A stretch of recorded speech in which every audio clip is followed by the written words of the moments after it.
having me. Hello, everyone. My name is Eva Barteková. I'm a policy analyst at the OECD's Environment Directorate. And I'm here today to talk on the topic of designing circular economy national strategies.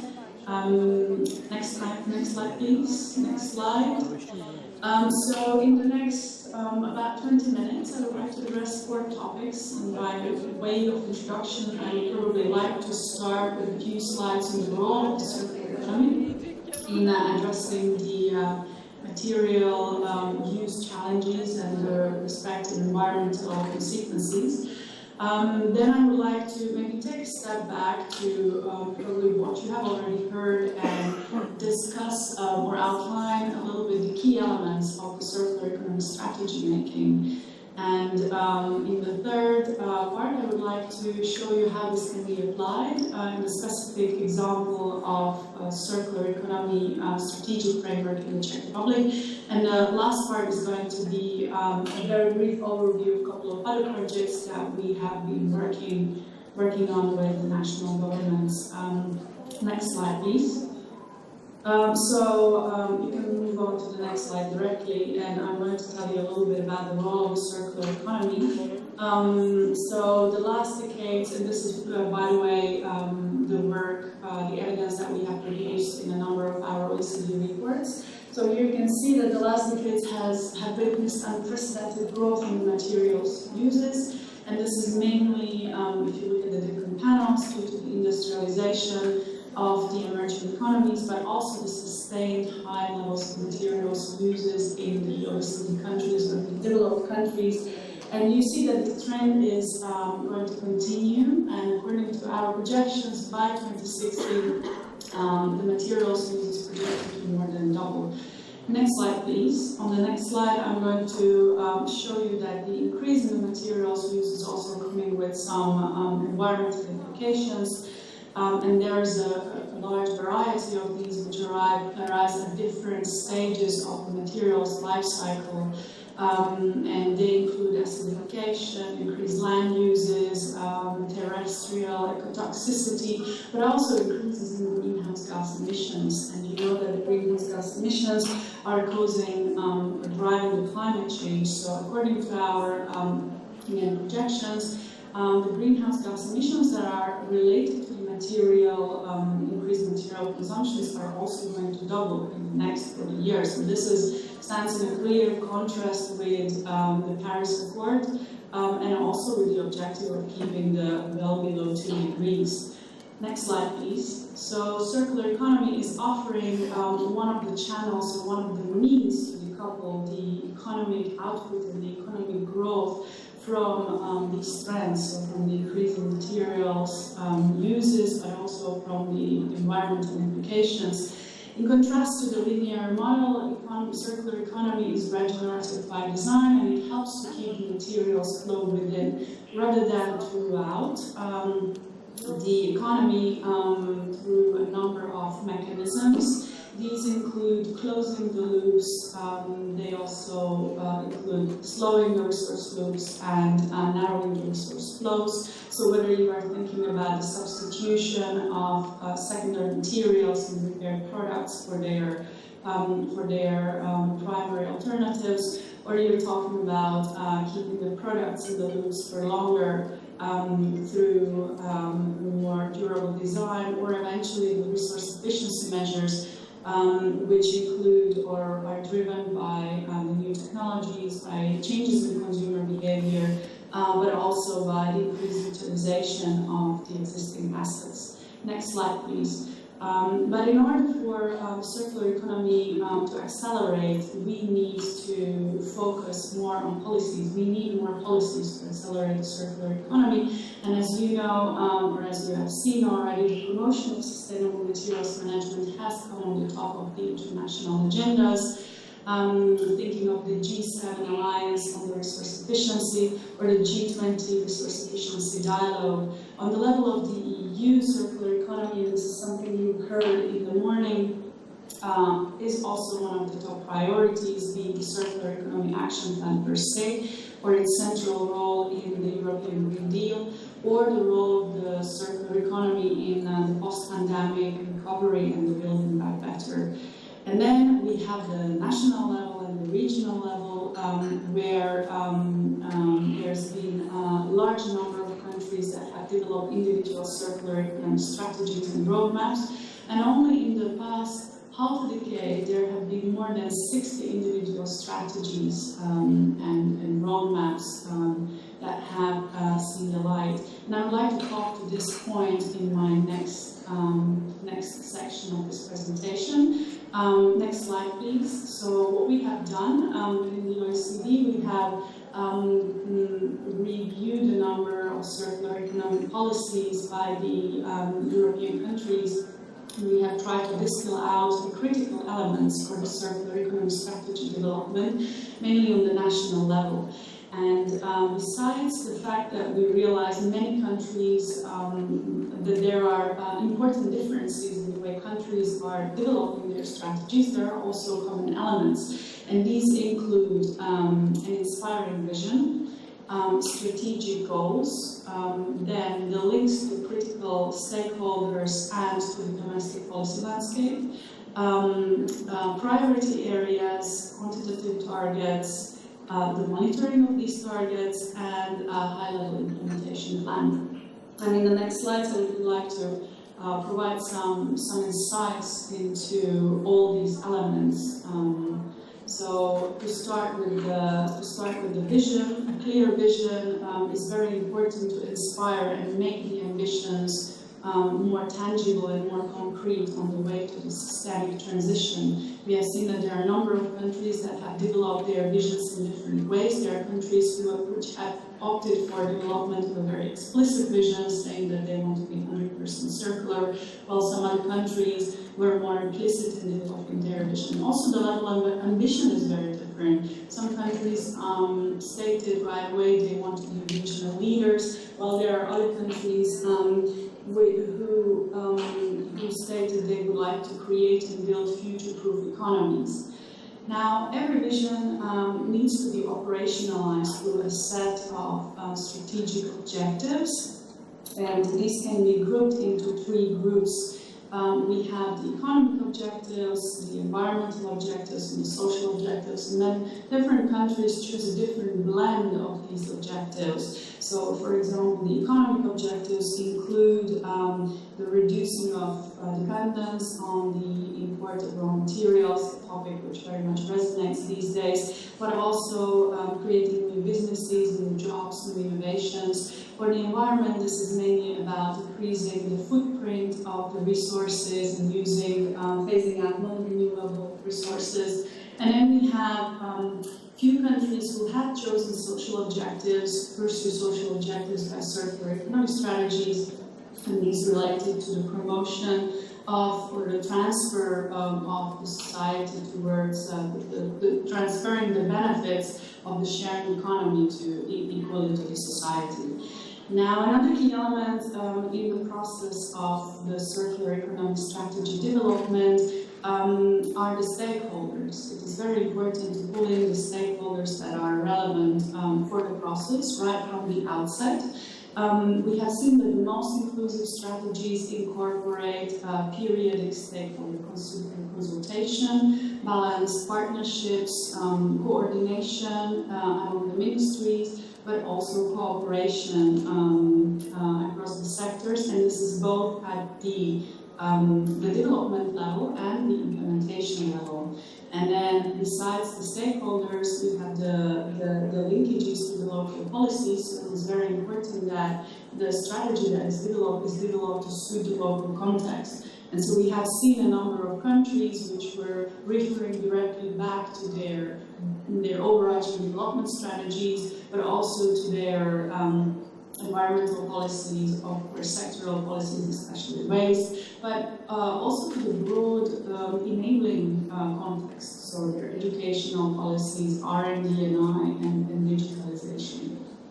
On the next slide, I would like to stop here a bit and talk on the topic of the importance of selecting certain priority areas, because when you have a strategy, you do not aim to circularize the entire economy at once, but you aim to select, as Craig was already saying just before, certain priority areas, be it on your strategic consideration or on the economic importance of these areas or on their circular economic potential.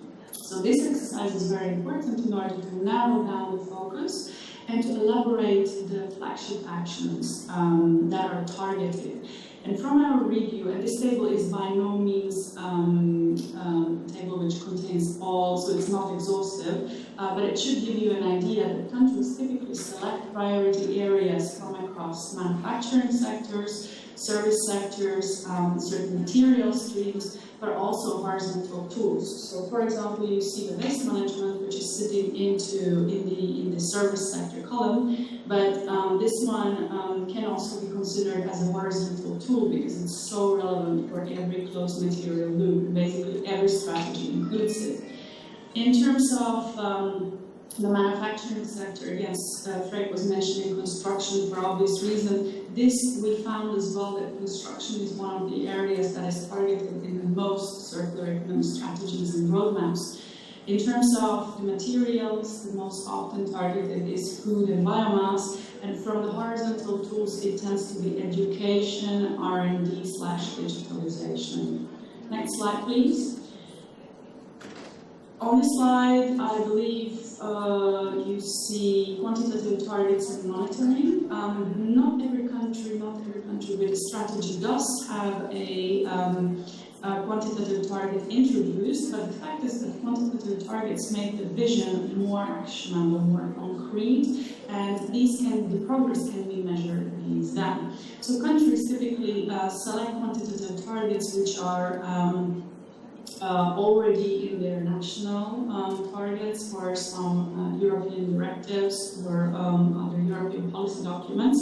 And then they decide whether they just go to match the target or go well beyond them. In practice, these targets are typically set for environmental objectives, so you know the resource productivity, the recovery, the recycling, the landfilling, but also some few strategies also have introduced targets on the jobs, and there's one strategy, the Danish strategy, that has introduced a target for circular business models, which is very progressive. And on a final note, I would like to conclude this part with is the implementation plan.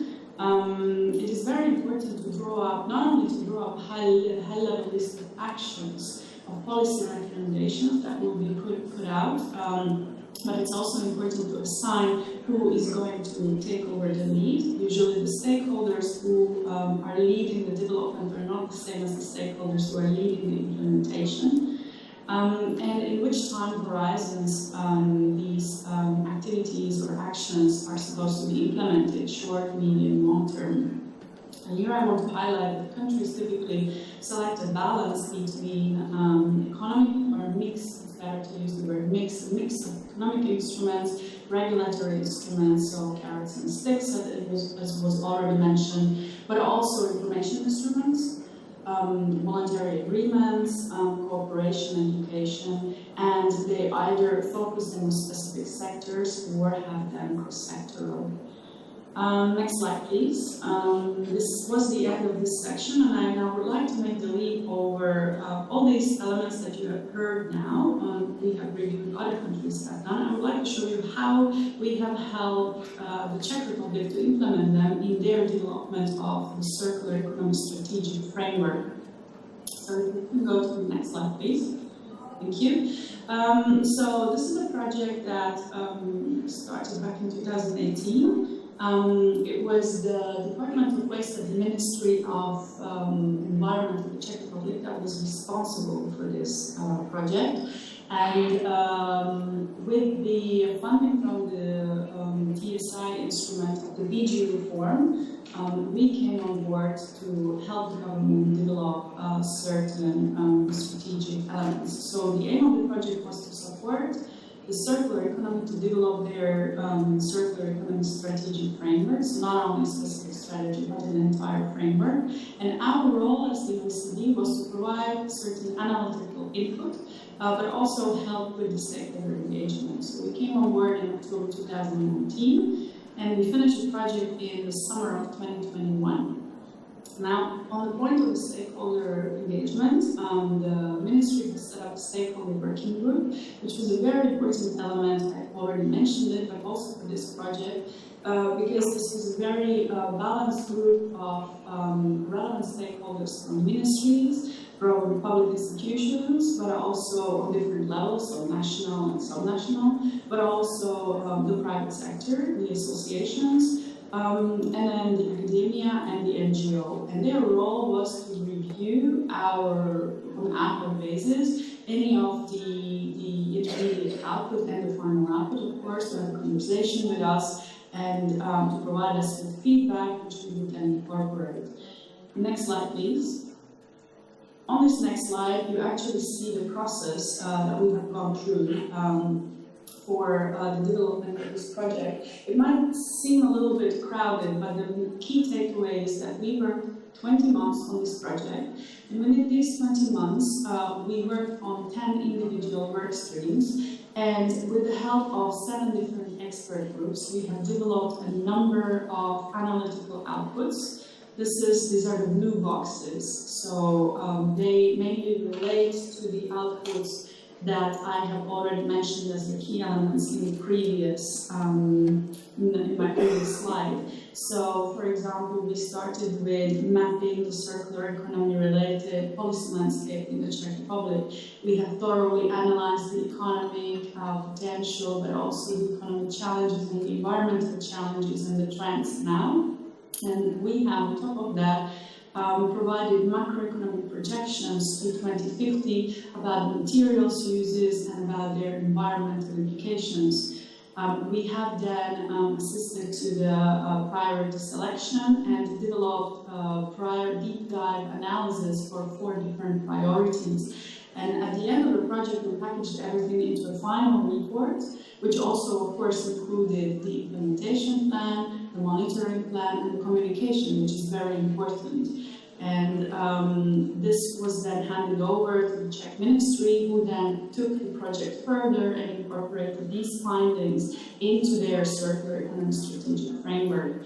And another important point that I want to highlight here is the role of the stakeholders, because we have engaged a lot with the stakeholders. Besides the initial kickoff meeting and the final high-level policy meeting, we have had a number of workshops, and we have requested on a number of occasions also written input. And this is was very important for us to receive direct input from the people in the field, people who know, people who work with it, people who are impacted with it.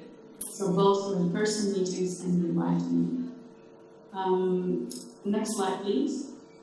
So I have a couple of slides. This was about the setup and the process, and now I have a couple of slides to show you the kind of output that we developed. So this is an example of the output from the macroeconomic projections.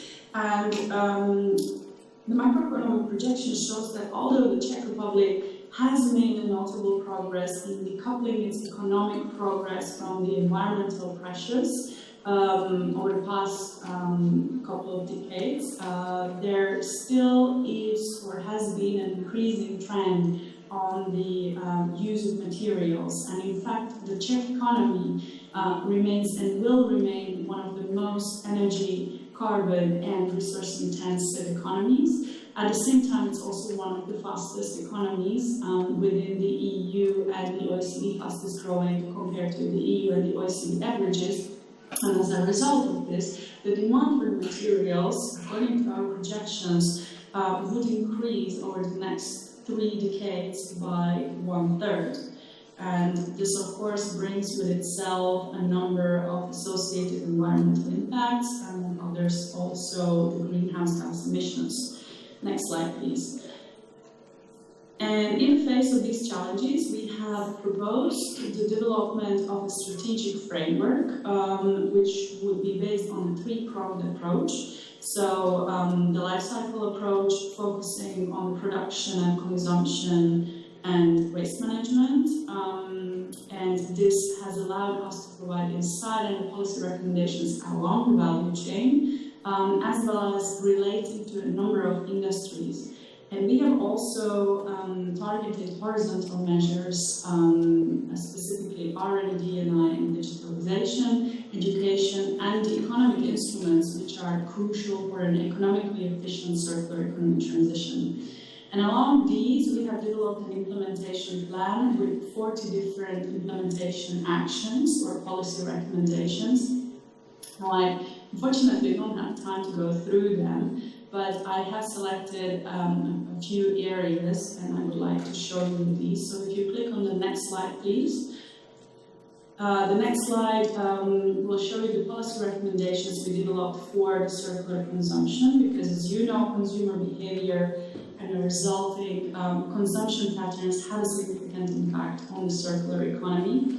And therefore changes here can play an important role for the entire transition. So some of the policy recommendations that we put forward in our analysis, the key measures are related to waste prevention, to shifting the consumer preferences, but also to increase more the recyclable portion of the waste.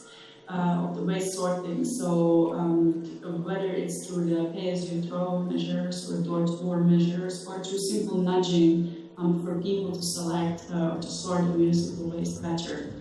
So this is an example for one of the key priority areas. Next slide, please. On the next slide, there's an example for one of the horizontal areas.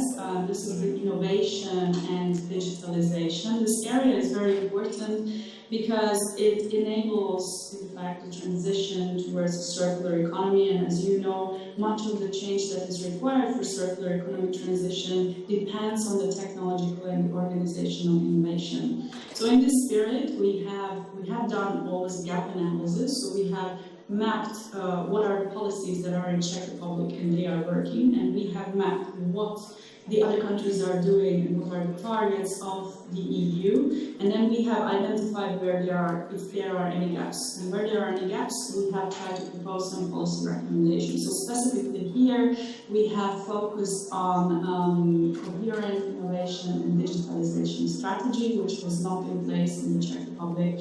We have also proposed to improve the coordination and the cooperation. And we singled out that it's necessary to strengthen the financial instruments, specifically introduce financial instruments which would be dedicated to the circular economy. Next slide, please.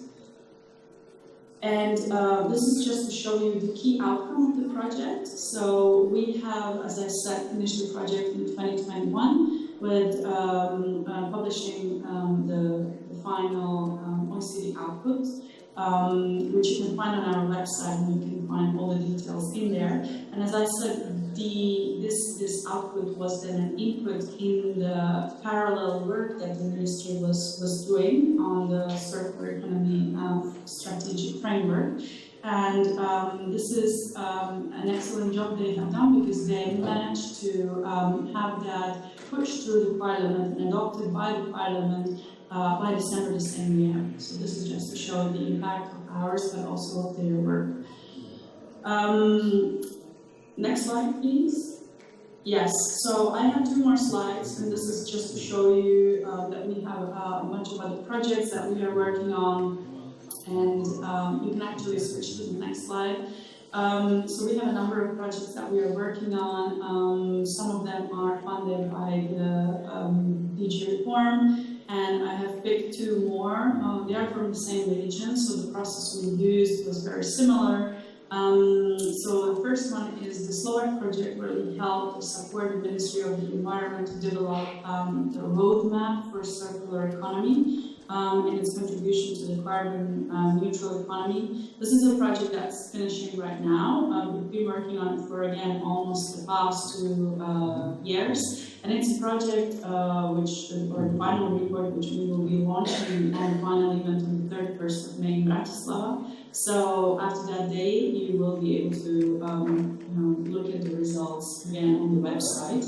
I would just like to highlight here that although the process was the same, the outcomes are different, because, as I said, it's important to target it to the local context. So in the process of scoping and the selection of the priorities, the ministry, and they have put together a very nice interministerial board, so together with other ministries have selected construction, biomass and food, and the economic instruments within the broader area of sustainable consumption and production as the three priority areas to focus on for this strategy. And we have again made a deep dive analysis, and we have developed around 30 concrete policy recommendations with an implementation plan and proposed a monitoring framework for these. And the next slide shows the Hungarian project, and I know there will be a presentation tomorrow on the topic of circular economy in Hungary, so just very briefly here, this is a project we started early last year, and here we are helping the Hungarian Ministry for Innovation and Technology to develop the national circular economy strategy.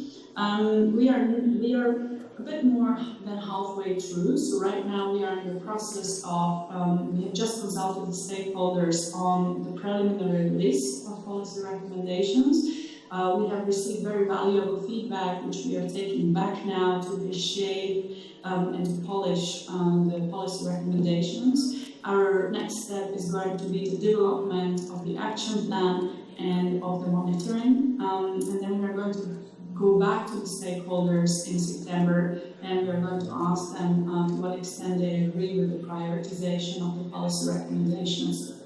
For Hungary, we had a very extensive scoping process, and we are looking specifically at the biomass and food, at the construction and plastics, and we have a fourth area, which is an overarching area, focusing on horizontal tools like education, R&D, and circular business models with specific angle on innovation.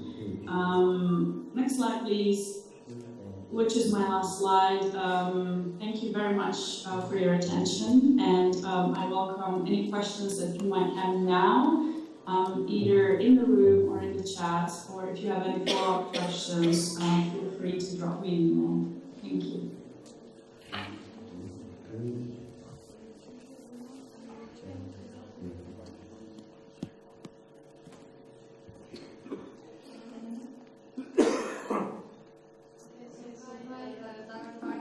There is one question on Zoom. Yes? From Mr. Barteková. Okay. It seems that the license for that is required to replicate to other countries and possibly to EU2, which articles suggest as the most important to look at precise and doing a license for EU. Okay, so TU, I assume, is Turkey. Thank you very much for the question, Piotr. So, as I mentioned, it's important to go through to the key elements that we have mentioned, that I have mentioned in the presentation. And first and foremost, it's important to take a stock take, so understand where Turkey stands. What are the key economic variables? What are the challenges? What are the environmental implications of these challenges? I'm thinking of waste flows, I'm thinking of material consumption, I'm thinking of the secondary materials uses, and also understand what is the current policy framework that we are working in. So what are the circular economy related policies? Which are the strategies, which elements are would be encouraging or underpinning the circular economy transition? Are there any elements that are not are going against the circular economy transition? If you have a means, it's also very interesting, instead of only focusing on the status quo, also look at the future, so have some projections and understand how waste patterns and how the raw material uses might develop in the future, understanding, and this will very much depend on the understanding of the industry, the industrial processes, the flows, what is consumed, what is produced. Fred was talking about textiles, so of course the international trade is very important. So that is the first thing, understand where you are. And the second thing is understand where you want to go. And here, I already mentioned, it's important to understand what are the strategic priorities on the policy level, what are the economic possibilities, and what are the circular economy options, which are there any sectors where you see there is already some kind of bottom-up transition ongoing, and you feel that these need to be encouraged. It will be, in the spirit of low-hanging fruit. So the idea would be to select which areas to focus on. You can select on specific sectors, but you can also select specific material flows. But plastics is big. Many strategies are working on plastics. Construction is very important. Likewise, many strategies are covering construction. And this is also, learning by doing. So probably one point I haven't emphasized enough is learning from the peers, from other countries, how they do it. Many countries have similar problems. They embark in a similar way, but try out different options. Some go more for carrots, some go more for sticks. So it's important to take a look at countries which have a similar starting point, but also at countries that are further down in development, and then see the path that they have taken. It doesn't mean necessarily to replicate them.